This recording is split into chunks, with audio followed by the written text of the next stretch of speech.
Well, good afternoon, good evening, and good morning, boys and girls, ladies and gentlemen. This is Harry Brelsford from SMB Nation. We are in the third week of a 6-week series. I liken it to spring semester with SMB Nation. So we're quickly approaching midpoint of a 6-week journey on a variety of topics. We've talked about security.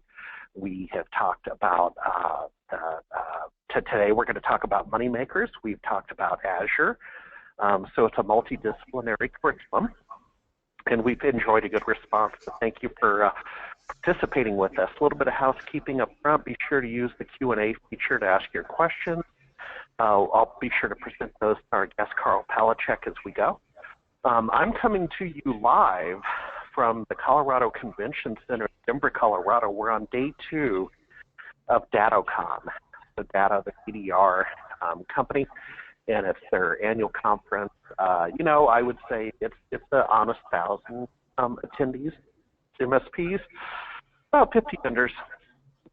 And if I'm short of breath, it's because it's also about 5,300 feet high up here, so it is just came level. But good conference and good to reconnect with a bunch of the alumni.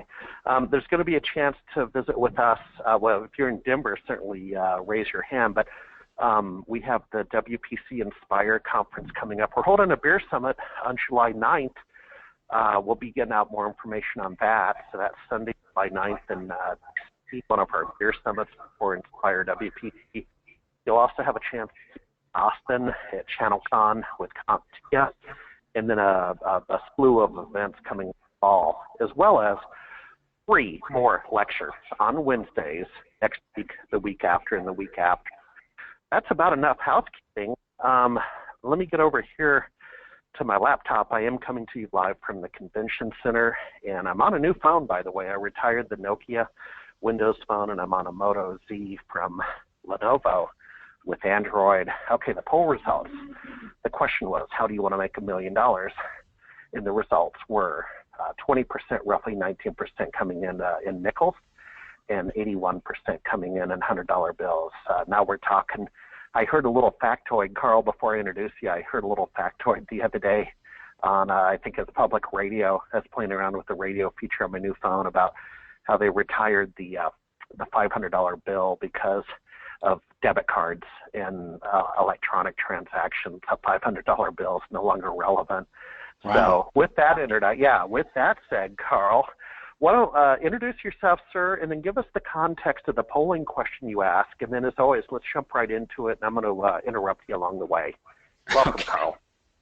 Thank you. Just a quick story. The first time that I saw the big blue bear at the Convention Center in Denver was at the Microsoft Worldwide Partner Conference. And so I was in a taxi going to the hotel, and we came around the corner, and I saw this big blue bear peeking in the window there. And for folks who haven't seen it, it's like, 3 stories tall. And I asked the cabbie, is that always there, or is it just for Microsoft? And he laughed at me, and he's like, nobody has enough money to do that just for a convention. And I'm like, dude, you do not know Microsoft. So anyway, the poll, we're going to get to that. I've got a slide on that, but I want to talk today about recurring Karl, revenue. Before you get going, Karl, if you don't mind, before we get going, because I am mobile, I was just checking over my notes, but I want to give a major shout out today to Cynics, a sponsor who's helped us facilitate this community curriculum. So we'll talk more about Cynics a bit later. But Karl, please continue. All right, thank you. Yes, brought to us by Cynics and Fortinet. So today's presentation is about recurring revenue and how to make huge profits bundling your services. And so we're just going to go right into that. So for those of you who don't know me, I'm the author of several books, including Managed Services in a Month, which has been the #1 book if you search for managed services on Amazon for 10 years now. So I'm very happy about that. And I've got a number of projects going. My blog is at Small Biz Thoughts, and I've built and sold a couple of successful managed service businesses in Sacramento, California. And right now I'm on a big road show, and one of the things that we're talking about on the road show is cloud bundles. So today, first question is why recurring revenue? The second one is, how are you going to operate? Are you going to do managed services, or are you going to do break fix, or a combination of those things? And I would say today most people are doing some hybrid of that. But also for folks who are trying to figure out where they want to go, we're going to look a little bit at just the way things are done today and why this evolved. So there are several types of revenue, and the first one that we call break fix would be the as needed, right? So hardware as needed, labor as needed, and then there's various services. So you've heard of software as a service, and nowadays people like to joke about everything as a service. But also, the key for us in this business is maintenance as a service. So what we call managed services is literally that we want to figure out how are we going to put together stuff so that we sell it month to month and have predictable recurring revenue. So, one of the things that we look at when we say we're going to take over a client's network is that with managed services, you actually run the whole show. So you need to look at it holistically, because if you just say, well, my job is to do patch management, and I'm not here to look at that server and determine whether the logs have a bunch of errors in them or whether the hard drives are getting full or whatever, you are not actually taking ownership of that network. And if something goes wrong, the client's going to come to you and say, hey, what the heck is going on? Many years ago, I worked at a place where I regularly went by the same corner, and so I always took my car to this tire shop there and had them do all the service. So oil changes, everything, batteries and whatever, I had them do everything.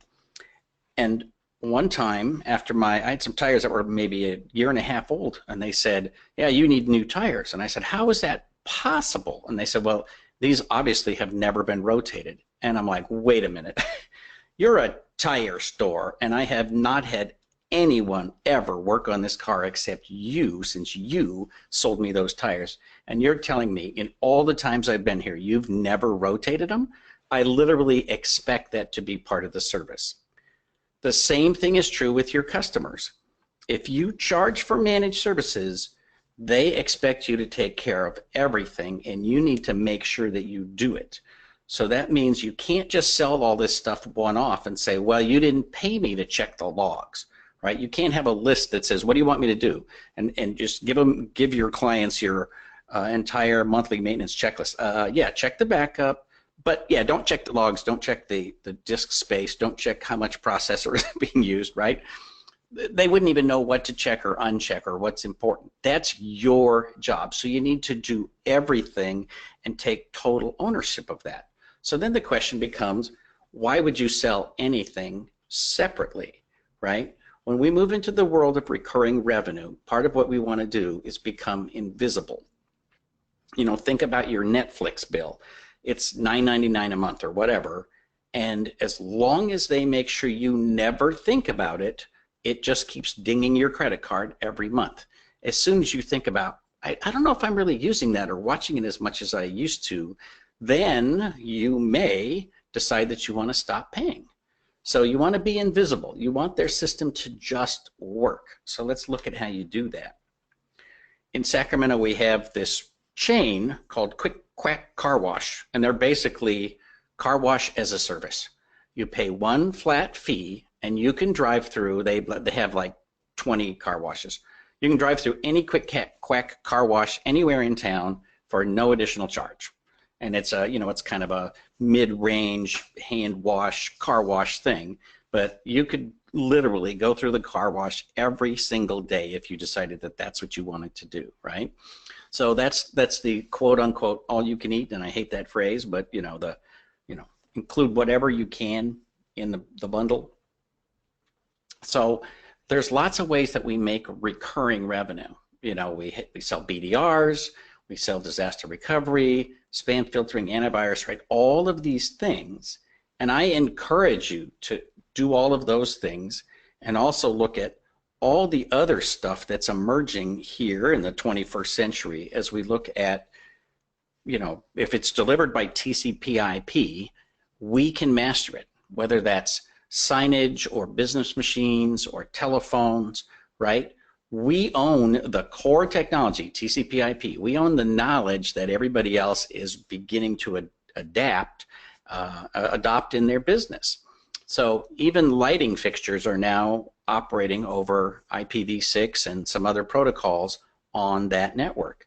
So those people either have to hire somebody who knows TCP/IP or partner with somebody who does it.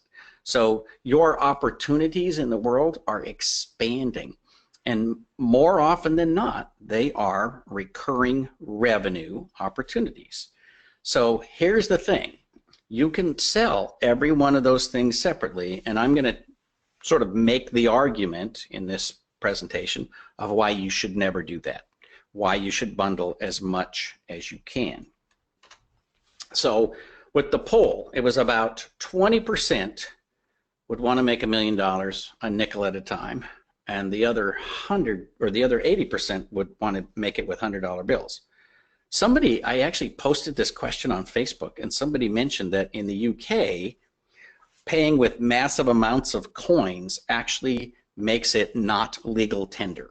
Because, you know, people would be jerks and they would like come and say, fine, you won $1 million lawsuit, here it is in nickels, right? And that actually costs you money to count all of those nickels, and they're heavy, and getting them around and whatever. I want you to think of it in terms of all of those services, right? If you get a little money for backup and a little money for spam filtering, and then the question I always get from MSPs is, well, don't people want you to break up the bundle? Of course they do. Clients always want a nickel and dime, but the argument you have to make is, I can keep my prices low because everything's in a big bundle, right? If I start breaking it up, you know, instead of that spam filtering now costing me $1, if I'm selling them one-off, that might cost me $2. So yes, I can break up the bundle, but it's going to end up costing you more in the long run, right? Hey, Karl. So, yeah. Yeah, before we get too far away from currency manipulation, let me tell you a little fun factoid for you and the audience. And again, if you join late, I'm at the DataCon conference in Denver. And Colorado and Washington State are home to two industries that are, they can't participate in the banking system, so it's a cash-based business. And so that's been kind of the talk after hours about what does that kind of business look like. And exactly. It's really true, you know, that one of the Denver MSPs has a friend of a friend who is somehow associated with that business, and everybody gets paid cash. But Karl, I'm taking a left turn, but it's really interesting. It's a real management problem to manage cash. Oh yeah. Well, I mean, it's a huge piece of the profit problem with restaurants and, you know, lots of small shops that operate cash only. You know, somebody was telling me about working at the state fair and having several times a day having somebody come by and take the cash, and they got to have armed guards and whatever, because these little, you know, shops at the fair, they're making money hand over fist, and so much of it is cash that it adds a burden for them. There's a layer of burden. I also want you to think in terms of all of those clients. Look at the clients that give you $100 a year, $300 a year, right? There is an overhead that it costs you to have them as clients. Right? If you were to have a contract with the state of California or any state or any federal agency, part of what you build into that contract is a 10 or 15% buffer that literally says contract management. And then the state adds another 10% that's, you know, their cost of managing that. So the state controller gets 10% off the top, and whatever agency is supposed to be buying the service, they get the 90%. So between you and the state, there's this 20 or 25% that's a legitimate management fee. It costs money to manage a contract. So most of us have never thought about that in a small business, but if you've got clients that are paying you 100 here and 100 there, I'm equating that with the nickels, right? Versus a client that gives you $1,000 a month or $5,000 a month, right? Those are your $100 bills. And I would encourage you to think about making your millions with a lot more money. And the reason I came up with this question is, to be very honest, I was talking to a coaching client who his business is just barely over $1 million a year in revenue, and he has 0 recurring revenue. And I looked at his list of clients, and I'm like, wow, seriously, you could be working half as hard and making just as much money. You seriously need to reorganize how you deliver services, right? You are working way too hard to get $100 out of this client every year. So many years ago, before I became a managed service provider, I did consulting in the electronic data interchange, EDI world, and I helped design a system for doing EDI, and one of the primary clients there was Wrangler. And back, whatever it is now, 20 some years ago, Wrangler and Levi had 2 very, very different models of how they operated. Wrangler, as you may know, is available in essentially every tiny little Western wear shop in the world. If you think you'll sell 1 pair of jeans in a year, Wrangler wants you as a customer, right? Their whole philosophy is go wide and, just let everybody sell it who wants to. So you sell 1 pair of jeans, then you put in a request to replace that and sell the next pair of jeans, and that's their model. Levi's is essentially the exact opposite. They wouldn't be remotely interested in you if you couldn't sell $1 million worth of Levi jeans in 1995. So they want to be in Macy's and Penny's and places like that. But if you were going to sell, say, $50,000 a year in Levi's, they had absolutely no interest in taking your money. So my point is, you need to do business the way you want to do business, and then find clients who want to do business that way. Don't have this mentality that you have to pick up all those little nickels. So many times I talk to people about looking at their clientele and drawing a line about who you want and who you don't want. Well, so many of them say, oh, I can't turn down these customers. What happens if I turn down that $300 and then, suddenly I have a cash flow problem? Seriously, if you are so thin that $300 is going to cause a cash flow problem, you are in the wrong business, right? Think about having real customers who will put an investment in your business. Yeah, Carl, if you don't mind, I've learned that lesson the hard way, and we continue to evolve SMB Nation. I've always been very transparent that, we're in technology, and I hope we're evolving SMB Nation continuously. But I am doing a lot of thinking about, what size vendor, what size sponsor, what size customer can we effectively serve best. But, I have a really good example just today, a shout out to Try Digital, a marketing agency, MSPs out of Dallas, Texas, and they do a really good job in graphics area and so on, and went to their speech. And Try Digital is not cheap. They're top shelf, and they're expensive. And he talked about, they really do best with MSP starting with about 2.5 million in revenue or above. And that's his boundary.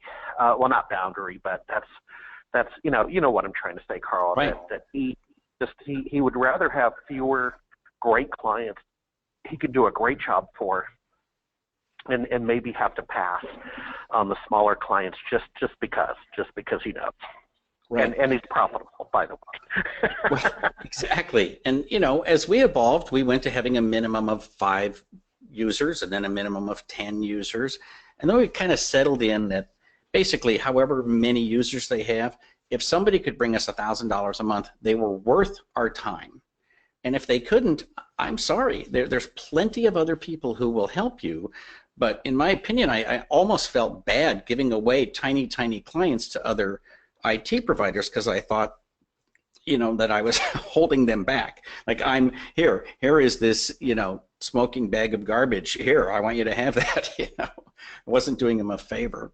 So anyway, so you may have heard this quote from Albert Einstein: compound interest is the 8th wonder of the world. He who understands it earns it. He who doesn't pays it. Recurring revenue is the same way. When you look at what you get, and I just have you a tiny example. these are rough numbers. Obviously I rounded them out, but these are rough numbers of somebody I worked with recently. These were the first 5 contracts that they signed.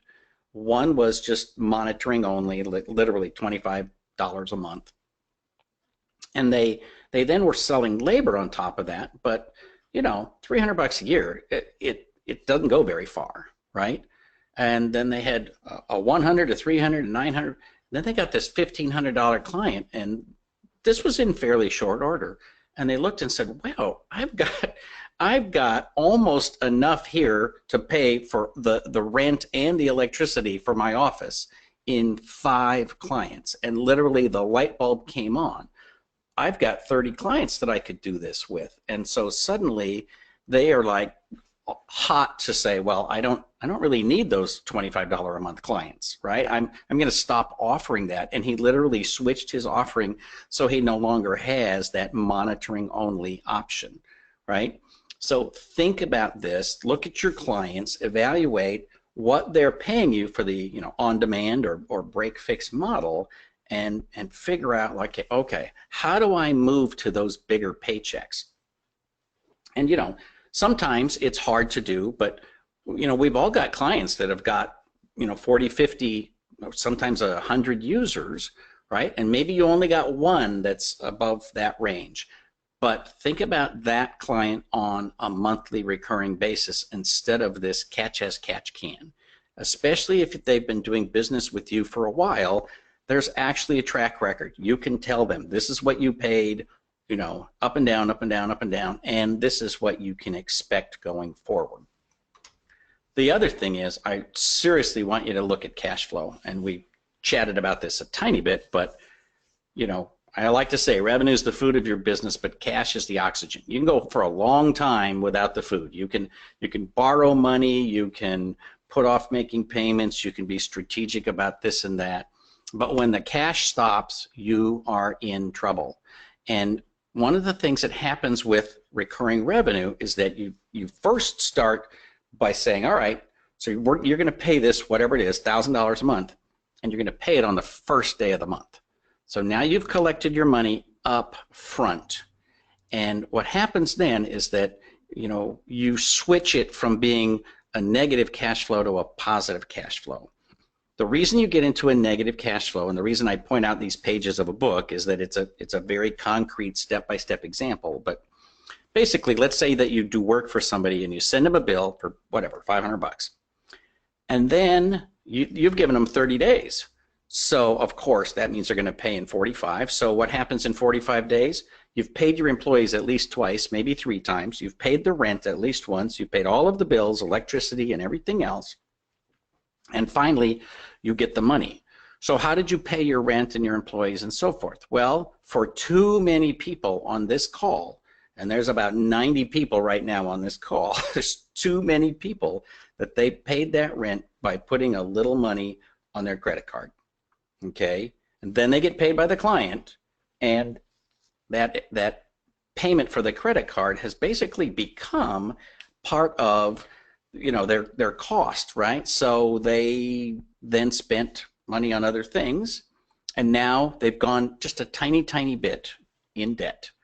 And you do that again and again and again, and pretty soon you're in a more debt and more debt and more debt. And I know too many people in this business that have huge debt, 20, 30, 40, 50, $100,000 in debt, and they got there a little bit at a time.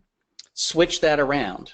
Get paid on the first day of the month, and what happens? You get your $500 at the first of the month, and then you pay for services, and then you pay for all the things you need to have. And sometimes there's a tiny bit of money left over at the end of the month, and you put that in your savings. And now, instead of going deeper and deeper into debt a tiny bit at a time, you go deeper and deeper into retirement a tiny bit at a time, right? And it's dramatic how much difference it makes.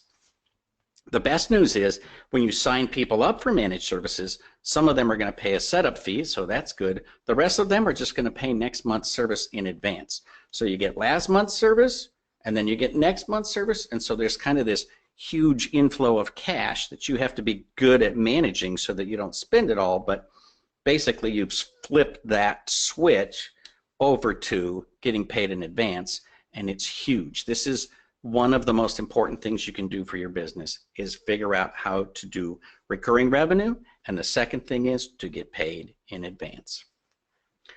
Alrighty, so now we have, I'm going to talk about bundling, but before we get into that, I think this is probably the best place to stop and play a little video here. 1 second. This is, here we go. Ready then. So, make sure I get back to showing my screen. All right. There we go. Karl, can you hear me?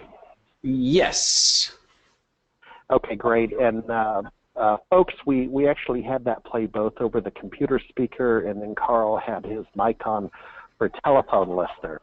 So I just wanted to clarify that if it felt a little bit like AM radio for a couple of you, that could possibly be why. But we wanted to make sure that we got that right. Karl, let me just peek at my agenda. Do you need me to mute it next time? I feel bad about that. No problem. We'll do that. Yeah, we'll do that next when you're back on in a couple of weeks. Karl, could you go ahead and launch the poll, or Jenny, could you launch the poll, please? Okay, folks, if you could take a minute. The question on the board is, are you currently a Cinex customer? And the answer is yes or no. We'll take a few seconds. Karl, if you could kill that mic on your laptop, I am now getting just a little AM, or speaker on your laptop, a little AM radio. And thank you, Karl, while we're letting that play, letting the poll go underway, I believe we have Jeff Rigsby on the line. Yes, sir. I am here. How you doing, sir? I'm doing well. How are you? Good, good. And Jenny, if you want to close that poll, that'll be fine while Jeff and I talk. Jeff, Jeff, as you know, I always like to ask, where are you today, sir? I don't believe you're in Denver, or I would be seeing you. Exactly. I am located in Greenville, South Carolina, so that's where I reside today. Usually, most of the time I am here, but try to get out every so often to visit partners and go to industry events and channel events and visit Microsoft. So. Absolutely. Well, Jeff, with each week we have a slightly different audience, and so I'm keeping my eye on the question board if there's some questions for Cinex. But in the absence of that, why don't we have the same conversation as last time about the Cloud Advisor program going to CSP? If you could get your arms around that for the audience, or help us understand that. Certainly. Appreciate it.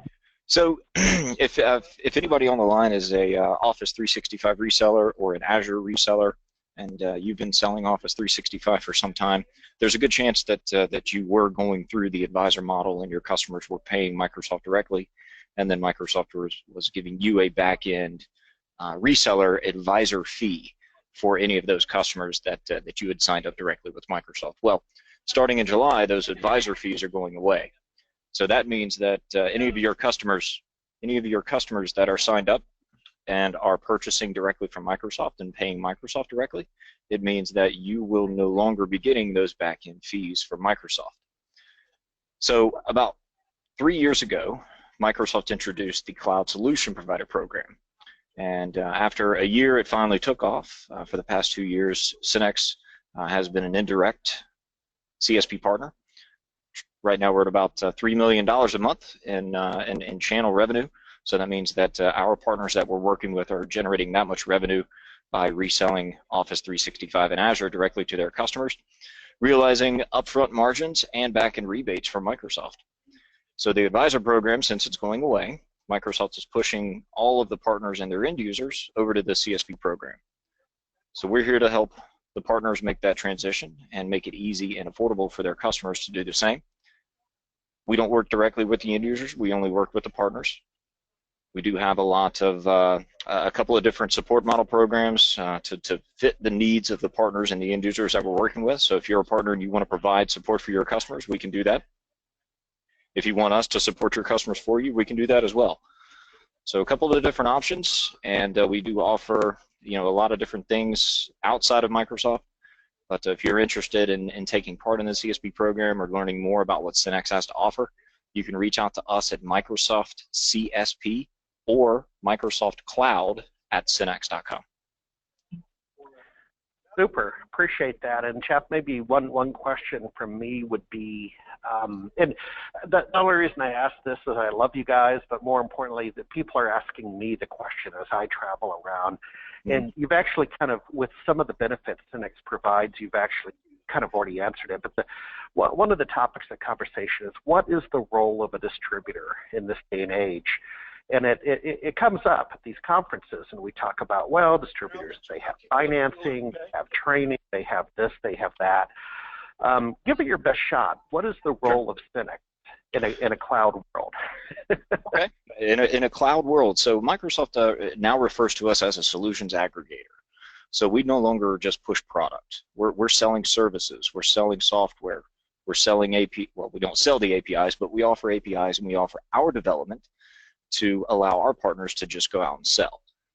So on top of Office 365, on top of Azure, on top of all the other cloud products that we sell, we offer services to help our partners be able to deploy those for their end users. So we've actually gone out and built strategic relationships with third-party service providers. We actually do this, we do them in-house as well via our ServiceSolve program. And then we've also worked with third-party ISVs, independent software vendors. Some of the names may be familiar to you: BitTitan, Skykick, Team Fusion, sure. ServicePoint, LiveTiles. You know, those are some of the ones that we've established strategic relationships with to be able to offer to our partners a complete cloud solution, not just Office 365, because Office 365 is a commodity now. So we got to be able to help our partners differentiate themselves in the marketplace, and we've done that by our strategic relationships with those ISVs and some of the services providers. That's exactly right. So, well, Jeff, it's always a pleasure to chit-chat with you. I believe we'll see you next week, same bat time. Yes, sir. I'll be back in Seattle next week at sea level and not breathing so heavily. So I'm looking forward to it. I hear you. Well, appreciate you having me here. Have a good rest of the day. Thank you, Jeff. Thanks. Okay, Karl, if you want to take back the talking stick, my friend. All righty. All right. So sorry about all the confusion technically, but I think we got it figured out. So Chris asked a question, and we'll get back to it, so don't let us forget it. The question is, you know, how am I going to get somebody to pay me $1,000 a month when they haven't paid anywhere near that before? So I get that. All right, so three-tiered price list. You've all seen 100 variations, and you know, you can find these from different resources all over the internet. The beauty of, so I actually have a 4-tiered price list, because I put in, you know, I have a silver, gold, platinum, but I also have pyrite, which is fool's gold. So that's, if you're not on contract, you're going to pay the highest price. The trick is, I don't have anybody who's not on contract. I won't do business with people who are not on contract. So for us, it's really, there are 3 real tiers. And there's a strategy. You don't just like take stuff that makes sense in your head. You need to have a strategic way of bundling services. The goal is that no one will ever buy your gold contract. A couple of people will buy silver and everybody else will buy platinum. But that doesn't happen by itself. You have to make that happen. So we use a 3-tiered price list because it helps us define both internally and externally what it is that we offer, right? Simon Sinek has a great book called Start With Why. All of your employees need to understand why you are doing what you do, like where they fit in the big picture, and then they can excel at what they do. If you keep them in the dark, then they can't serve you. Similarly, all of the people clearly in the sales department, but also your clients need to know, like, what do you offer and where are they in your hierarchy, right? So once you create this list, it can help you make the big transition to managed services. So you can sit in front of clients and say, pick one of these. So for us, managed services is very specifically defined. So you can't say, I hate the term all you can eat. All they can eat is all the profit in your company. So never ever use the term all you can eat. Don't let your employees use it. It's danger, Will Robinson, right? So what we say is managed services covers the operating system and software. So maintenance of the operating system and software, that exact phrase. So maintenance means no add, move, change, okay? Maintenance means hardware is not included, okay? So for us, maintenance of the operating system and software. A great example is if I say, please install Photoshop on this computer. Photoshop is an add, move, change, right? So putting that in is billable labor. You get a bill for 15 minutes or whatever. Once it comes up and works, now it's covered because maintaining the operating system and software is covered, right? So just in the same way that you would draw nice little circles around which territories you're willing to work, you need to draw nice dark lines around what's included and what's not included in your managed service business. The author of that book, Frank, was Simon Sinek, S-I-N-E-K, I believe. He also has some great videos on YouTube. But anyway, so don't have an all-you-can-eat plan. Have a defined plan where you say this is what's covered and this is what's not. And what you do, silver, gold, and platinum, is you cover more and more and more with each of those. You never cover anything on earth, because then you'll be like this guy who called me and was practically suicidal because he had signed an all-you-can-eat contract, and this client of his had gone out and bought a bunch of Windows 8 machines from somebody else, and during the free upgrade period came to him and said, you need to upgrade all of these to Windows 10 for free, because that's what our contract says. It's all I can eat, and I'm going to eat all of your goodwill. So anyway, be careful about that. The bundle is a beautiful thing, right? Because it's literally like, here's this red velvet rope that here, if you want to be my customer, you need to be in one of these categories.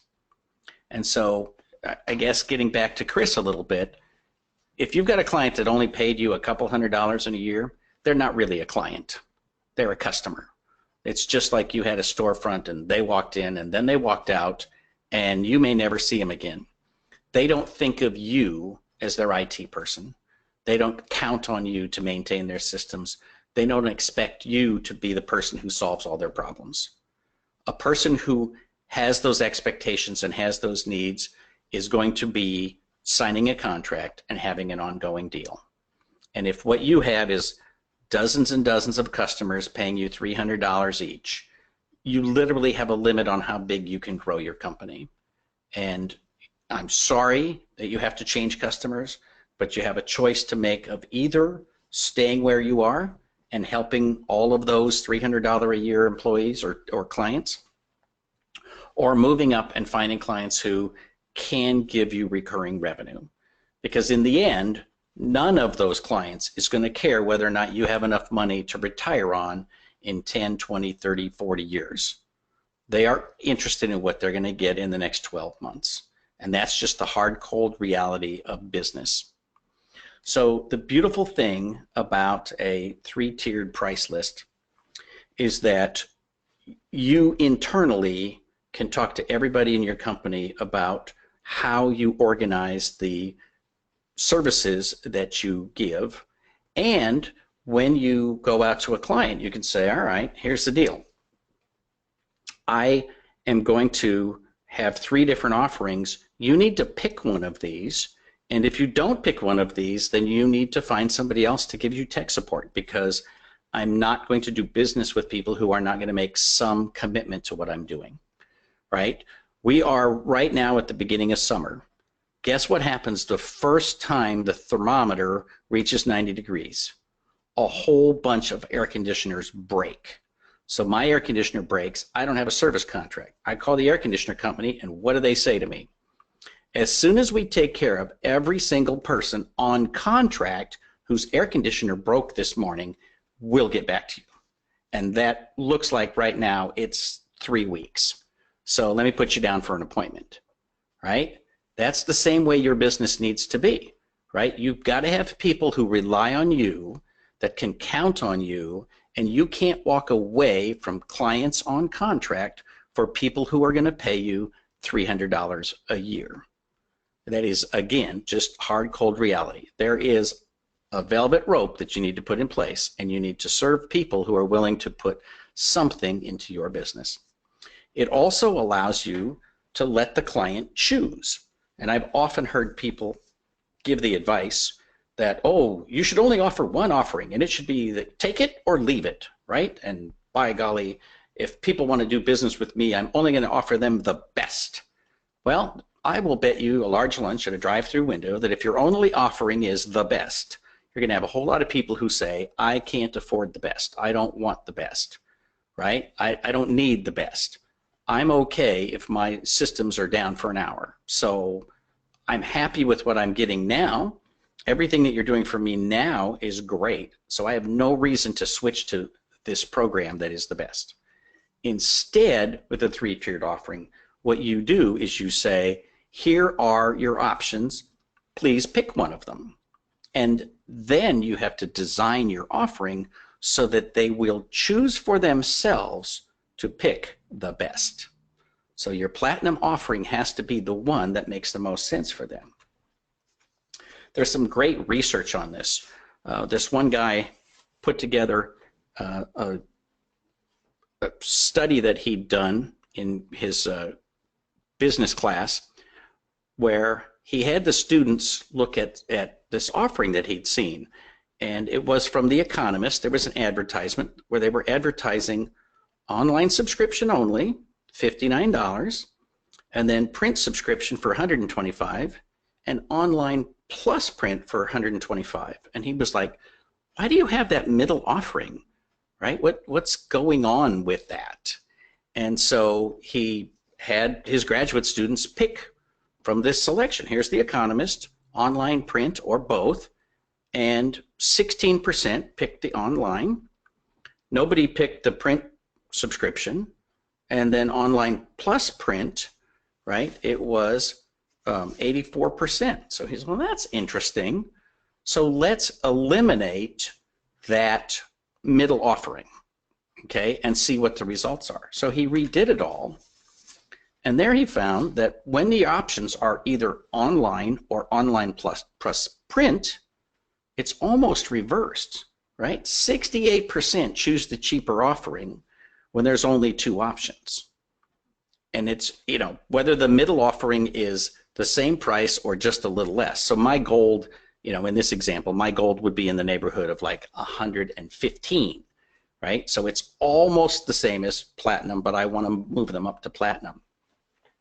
The point is, if you only have 2 options and people don't understand what you're selling, right? They're going to go with the only thing they do understand, which is money.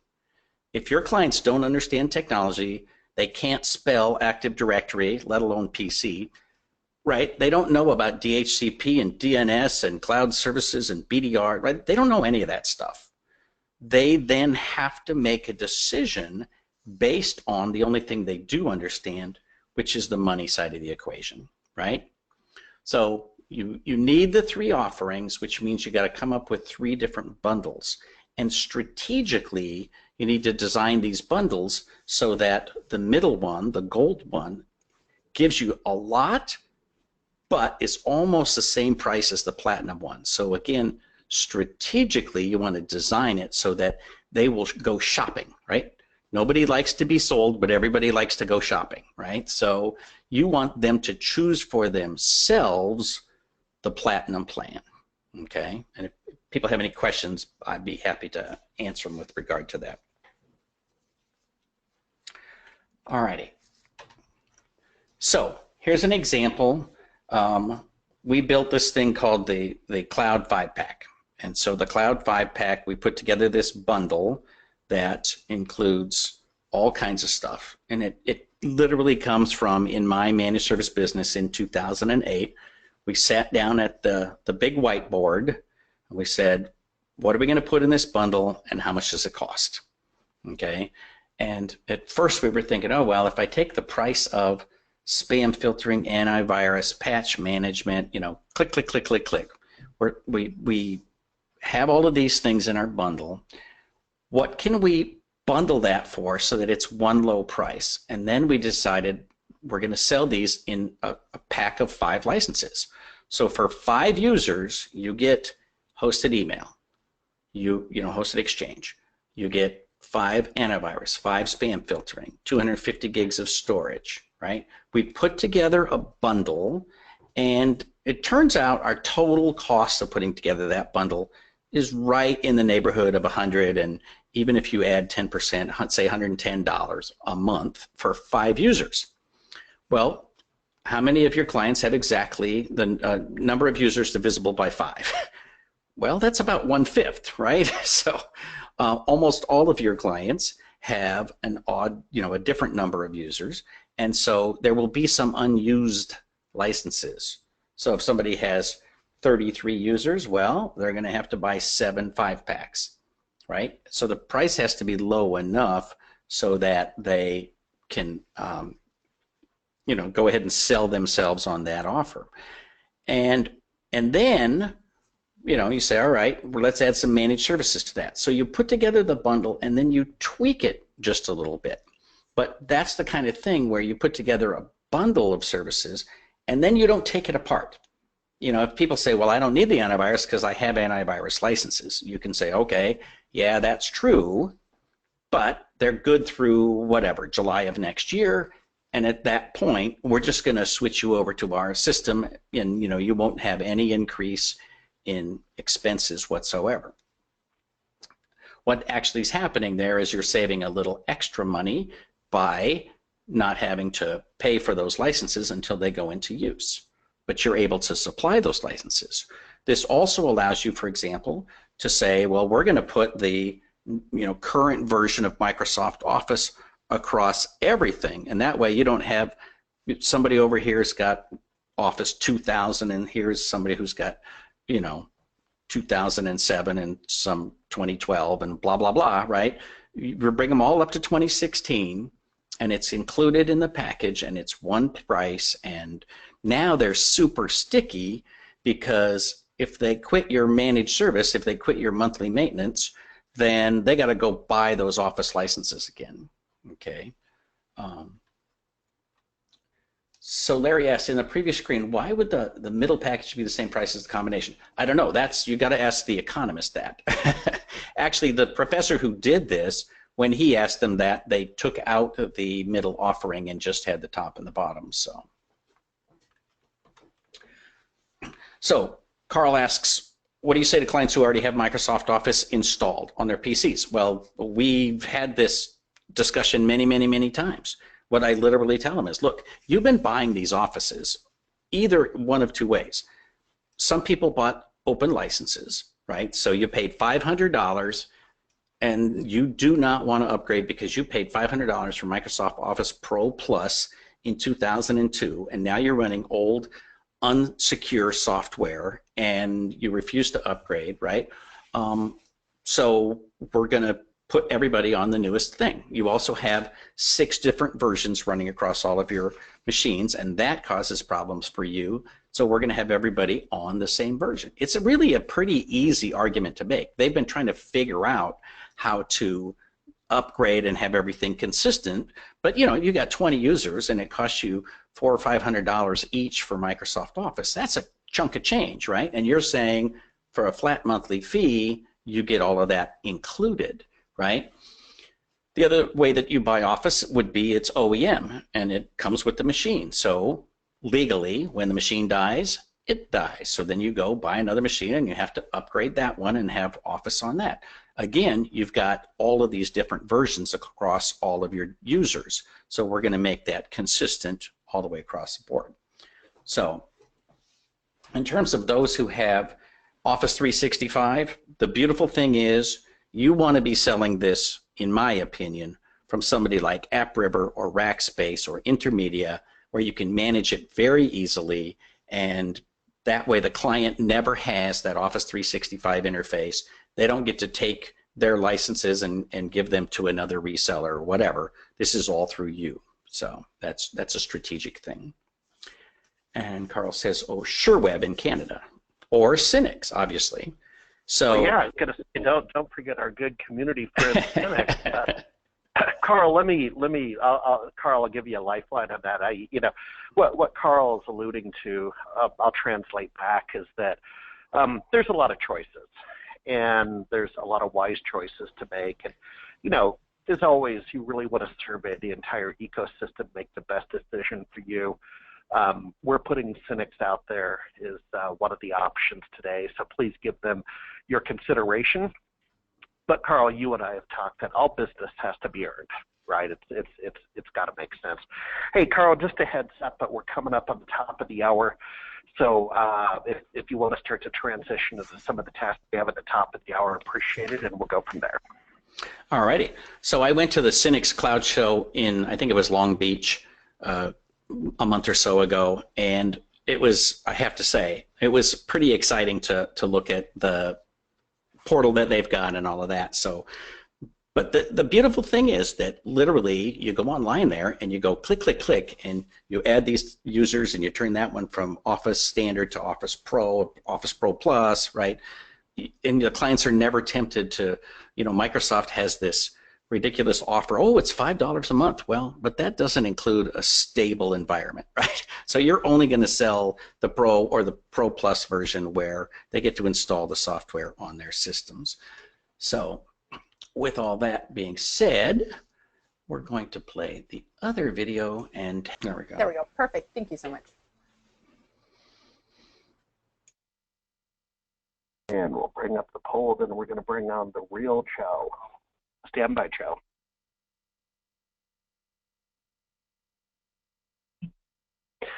The question is, do you offer security services and products as a significant part of your business? Yes, no, or I don't know.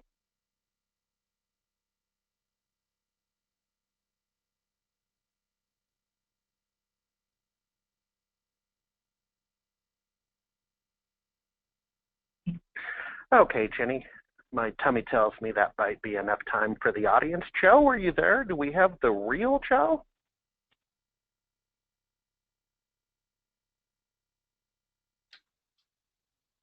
Harry, this is Leaf. I see Joe is on, but appears to be having some technical issues.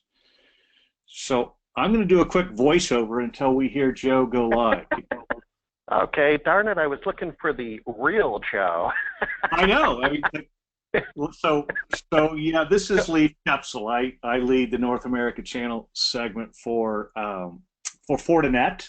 Joe Sikora is our VP of Sales for North America, and has over 7 years experience with Fortinet. I've got 4 months, so my depth of knowledge is cursory at best. But let's go ahead and walk through this, Harry.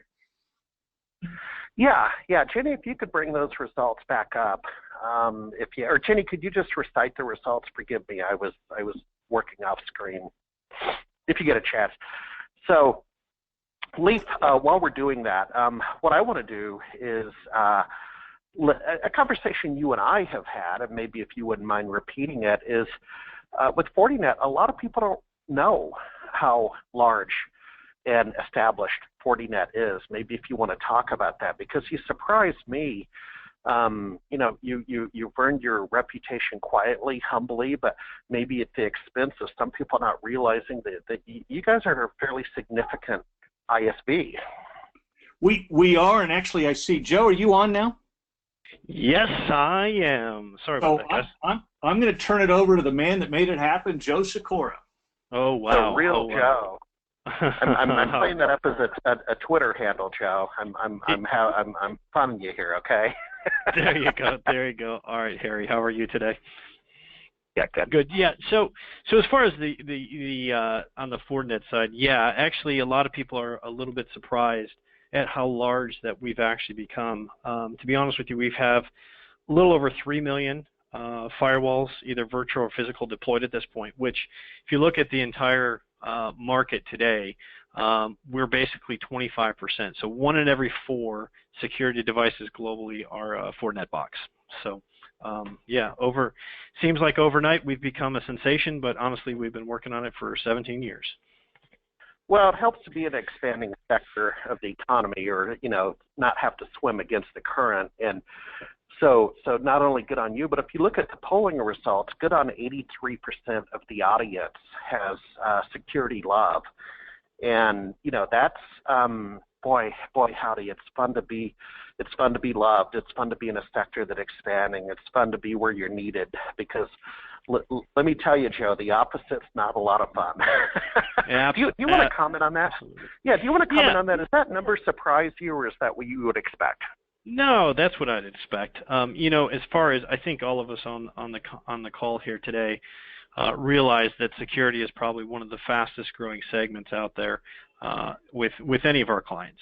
So no, I think Gartner, the addressable market is a little over $10 billion at this point. It's growing faster than any other market. If you look at some of the others, like storage, virtualization, have slowed down or become commoditized. Security is in everything we do. With the explosion of IoT devices, which I know we've talked about in the past. We have. Yeah, IoT is kind of redefining all the needs, and really what we're seeing is more of a borderless type thing. If you go back to the first generation of firewalls and security, it was just we were keeping the bad guys out, the good guys in, connecting people, secure VPN, and we called it a day.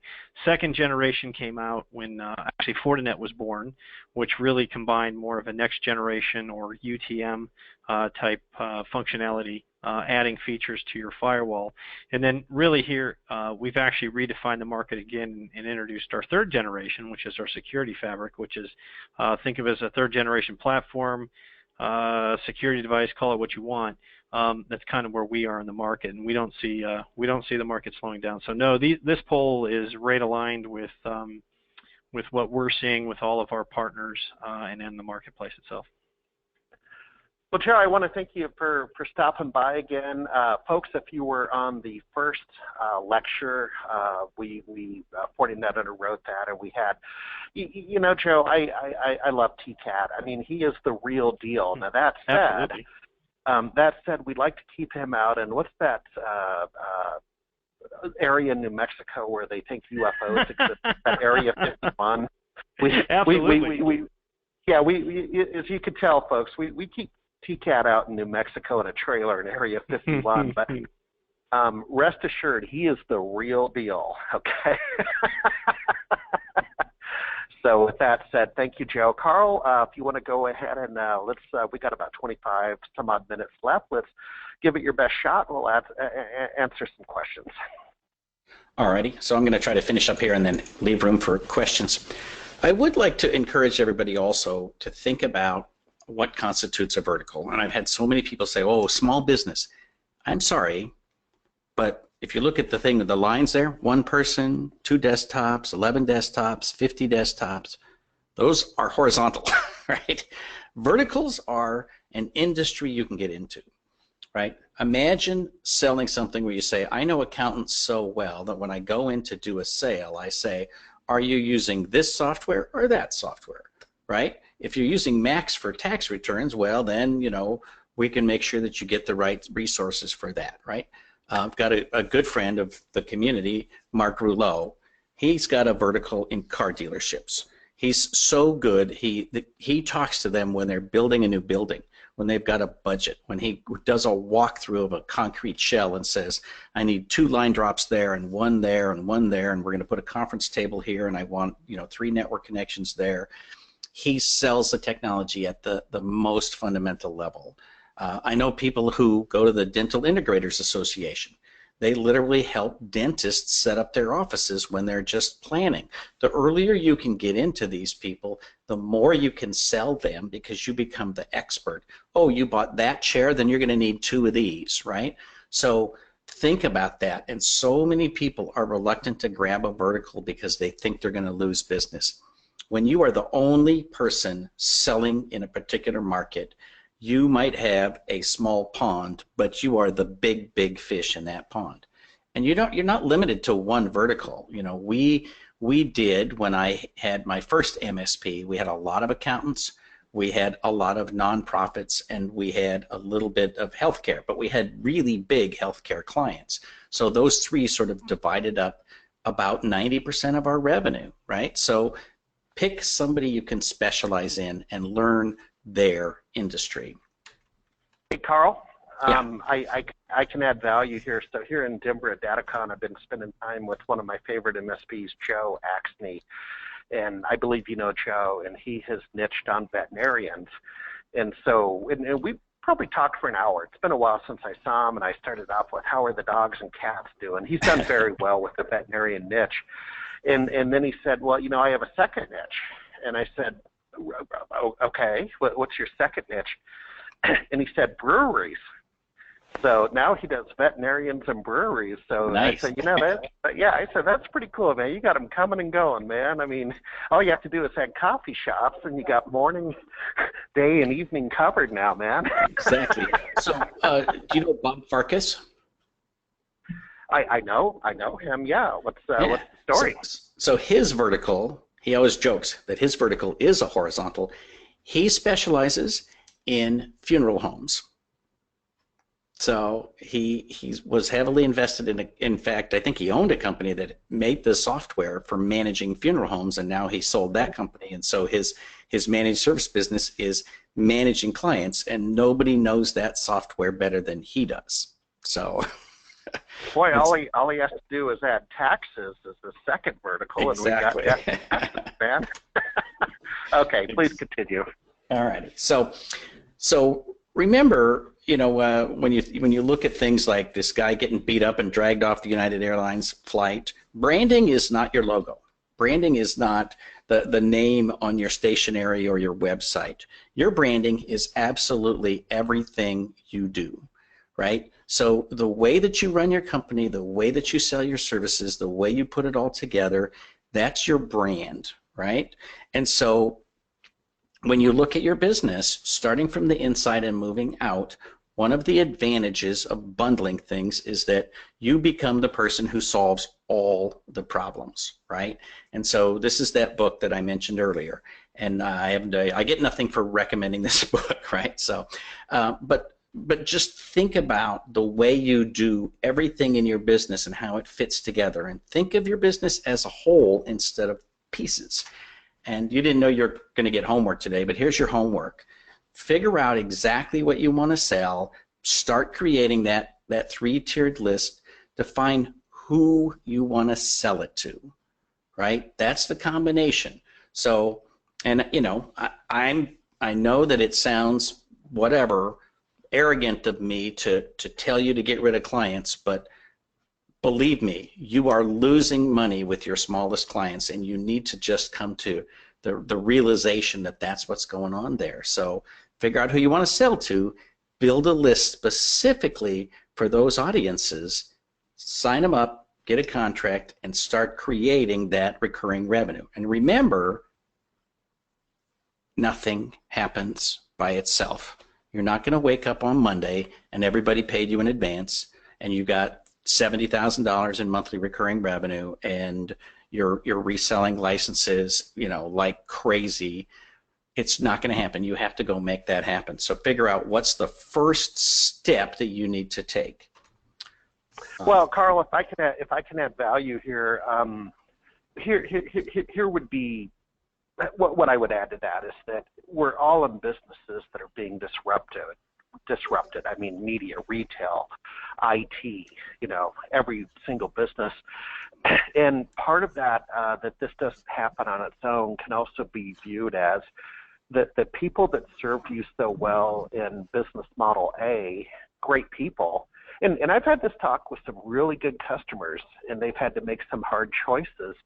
They had business model A as a break-fix shop or a project shop, and now they're business model B with recurring revenue, and they have they don't have the right resources, and it's no one's fault. It's just, you know, right. the company was disrupted.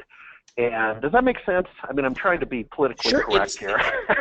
It's the same thing as, you know, the employees in the business model that got you from 100 to 300 to 500,000. are not going to get you to 1 million or to 5 million, right? And a lot of companies just get to the point where they outgrow their service manager, they outgrow their salesperson, they sometimes outgrow their president, you know, and you need to evolve or decide that you want to stay where you are. Either one is fine, but make that decision consciously, not just have it happen to you. So if you're interested in bundling and cloud services, I am putting on a big SMB roadshow. We're doing 28 cities in 6 countries this year. So we have 17 cities left, 9 of them in the United States, 4 in the US or in the UK, and 4 in Australia. The code SMB Nation 2017 will get you 10% off at smbroadshow.com. So I highly encourage you to join us. This is literally 6 hours of education. There's about 250 pages of handouts and slide decks and checklists and all that kind of stuff. It is literally click by click how to do everything you need to do to create bundled cloud services.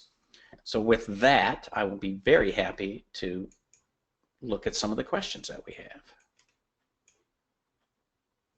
So go ahead and put in any questions that you have, especially ones that we have. And Karl, while you're queuing, let me do a read back. I guess as they say at Senate hearings. Wait a minute, that's a little too close. That humor's just a little too close. Okay, but the read back is Frank asked, what are the distributors for Fortinet? And the answer is Synnex, Ingram Micro, and Tech Data. Karl, do you have visibility into the questions? We have one here from Taylor about the coffee shop. Okay, why don't you read that and answer it? Appreciate it. Let's see here. The one about how many are registered? We have no. We says I'll read it, Karl. Besides saying my vertical is coffee shops, what does a company need to do to actually be able to specialize? You answer first, and then I'm gonna add value. Go ahead. Yeah, absolutely. So part of the specialty is, do you sell, there's things that are super profitable, right? Do you sell the little thing that holds the iPad so that it doesn't get stolen or fall off the counter, right? Do you sell point of sale systems? Do you sell point of sale software, right? As you begin to specialize and learn any industry, right? There is a magazine for every industry. There is technology for every industry, right? And so as you get into that specialty, at first you know nothing, and then you realize, wow, every restaurant I go to has this same setup, right? Or they have these 2 setups. Or I can get into extra signage. I can sell them those silly little menu things that get bolted to the table and they can pay their bill right there, right? There's stuff where you can introduce ideas to them, but it means you got to find their magazine, you got to find their technology, you have to go to shows that they go to, and you have to spend some time and energy learning about, what do coffee shops need, what do restaurants need, and what kinds of things can you add. I'll tell you, one of the biggest fads that I completely missed out on is one day I woke up and every single restaurant I went to had a bunch of 40-inch TVs. And when these things first appeared, they sold for like $4,000 a piece plus installation. Now they're $400 a piece and people bolt them on the wall themselves. But there was a time when that was the opportunity, and I fully admit I completely missed it. But if you're able to see, there's so many more opportunities like that out there. Yeah, and what I would add is, of course, my whole career has been niches, including the product stack small business server. I considered that a niche. You could argue it was a category, but in the world I was in of technology, that was my niche. But getting back to vertical niches, the big data startup that I exited end of year, where I was in downtown Seattle 2 years at Lead Scores with the letter Z at the end. .com, we focused on EDU, or post-secondary education. And Karl, it was by the book. To get into that niche, we joined the trade association. We got the journals. I wrote for one of the journals. But that's what I love about strategic alliances and partnerships. So when you pick a niche, you can join trade groups and just, I'm sure Joe Axney is very active in the Colorado Veterinarian Association. That's my free advice is exactly worth what you just paid for it, Karl, but that's my answer. Yep.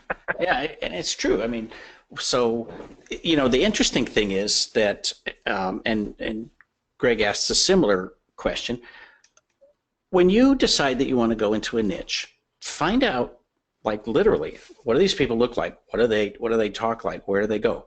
When you are, let's say you want to do accountants, go to the Accountants Association meetings. You can usually join these, even if you're an adjunct member and you're not an accountant. You can join their professional group.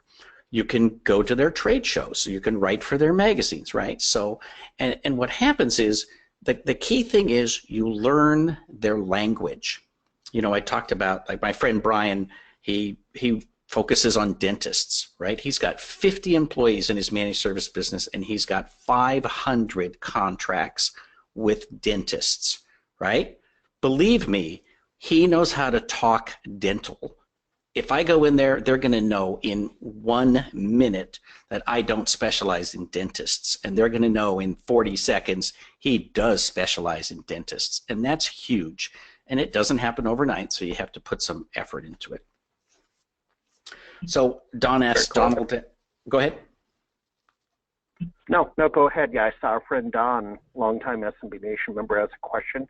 Go ahead and take it, Karl. Yeah, so Don asks, can you describe the difference, again, between the tiers? So the first tier, the low tier, I'm going to call it silver, is introductory. It is literally like people who either don't need or can't afford the big deal, right?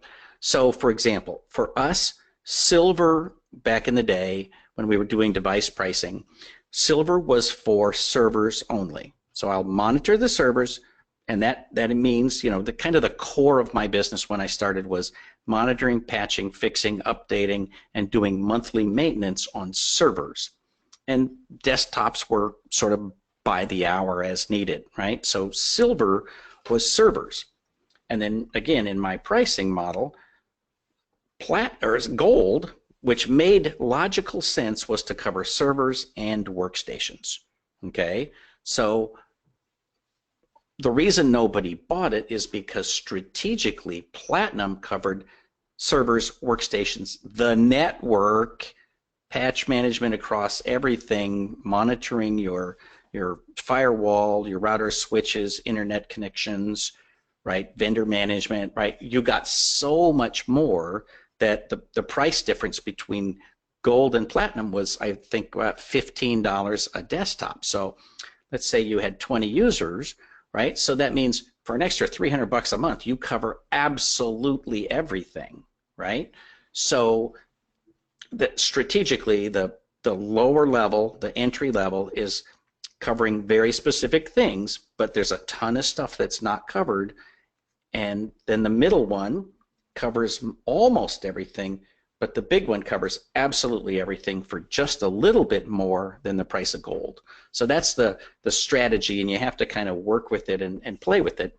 But one of the ways that you do that is you can put together some price lists and ask some of your favorite clients which one they would pick, and sort of work with it until you get most people picking the platinum.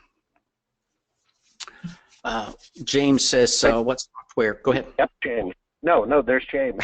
Go ahead and. What software do you recommend to manage client systems? Well, I don't specifically recommend anyone. I have used, personally, I've used Kaseya, I've used Continuum, and I have used the Logic Now, which is now SolarWinds MSP. So I actually just did a survey on this on my blog at smallbizthoughts.com, where we asked people what they're using and how they like them and all that kind of stuff. So there's some information there, but all of the tools today, all the big ones, the ones that actually cost some money, are super full-featured, and they do amazing stuff. The main thing I would say is do some research and pick a tool. do not run around without a remote management system, because they can do miracles for your business. You can manage easily 10 times as many desktops when they're all patched and fixed and updated. I had a coaching client that came to me a while back, that this is probably 3 years ago, but he had bought 100 licenses of a remote monitoring system, and he decided he was going to deploy those 100 licenses to client desktops. But he wasn't going to charge them for it until he totally believed in the system and understood how to use it, how to deploy patches, how to remove patches, how to generate reports, right? How to do monitoring, how to manage how many tickets were created in his ticketing system, right? All that. He wanted to make sure he mastered that before he went to his clients. Well, what happened over the course of a year is that the number of tickets in his system went down, down, down, down, down, because stuff stopped breaking. So he came to me with the difficult question of, how do I go to my clients and explain that I did this favor for them and now I have to charge them for it, right? Because that's a difficult conversation to have. But it demonstrates how amazing it is to have systems that are always patched all the time. So I know, in some ways it almost doesn't matter which system you go with, but go with a system that is professional and costs a tiny bit of money.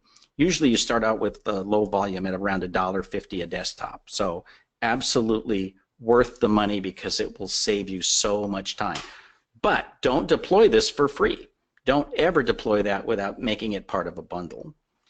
So let's see, Cameron asks, go into some specifics on the roadshow. So the roadshow, it's 6 hours. What we do is we show up one day in a city. For example, we're coming to Seattle and Portland in June. And then we talk about what are cloud services, how we bundle cloud services. I talk in excruciating detail about the Cloud 5-pack that we have sold millions of dollars worth of services with. And then I literally walk through how you pick your clients, how you deploy this. We have checklists for onboarding people to cloud services, and then how we move data up to the cloud, how we create the backups, sales materials, scripts for using for robocopy for moving data. You literally go into click by click on a ton of stuff. We go deep into it. And at smbroadshow.com, there are some people on the right-hand side. There's some videos of people that have been to the show talking about it. And if you have any questions, by all means, go ahead and send me an email. It's all linked right there.